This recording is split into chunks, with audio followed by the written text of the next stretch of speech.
And what do you make of these persistent reports of unrest in the Manchester United dressing room? I think it's crazy, to be honest, because as far as the person that's leaking information goes, I don't see what the benefit is, because the players are already not in a good light, the club's not in a good light, the manager's not in a good light. So realistically, it's incredibly destructive.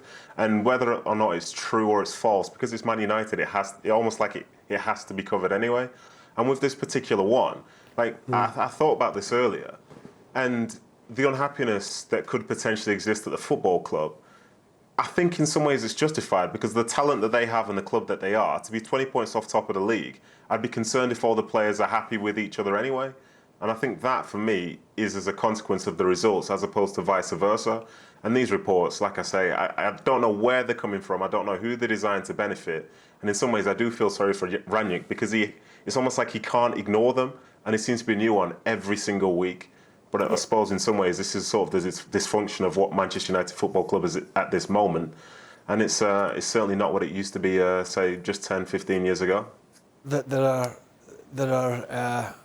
We can agree or disagree on his management and the way they've played. Everybody has an opinion on that, that's fine. But there is no doubt there is some person or people at this football club hell-bent on undermining his tenure, whether it be short-term, long-term or whatever.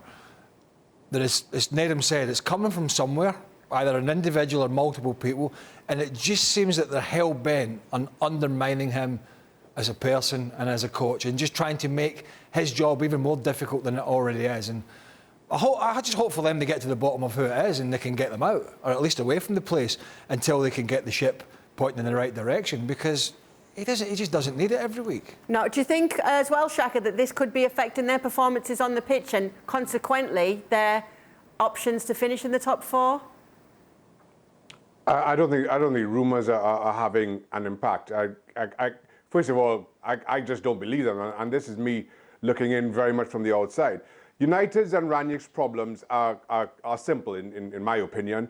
Rangnick is interim. Rangnick is there till the end of the season, and that brings its own set of issues. Players have no idea who's going to be in charge next season, whether they're going to fit, whether they're going to be regarded as surplus requirements, and that's a difficult balancing act for players, because, you know, exactly how much respect do we show this guy? What are our positions in a few months' time?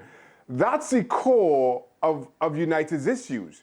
But as Nedum points out, we are talking about Manchester United, and as a result, everything you see, every rumour that you throw out there is going to get mileage, especially now in this social media era. Thanks so much for watching ESPN on YouTube, and for more sports highlights and analysis, be sure to download the ESPN app, and for premium content and live streaming, subscribe to ESPN Plus.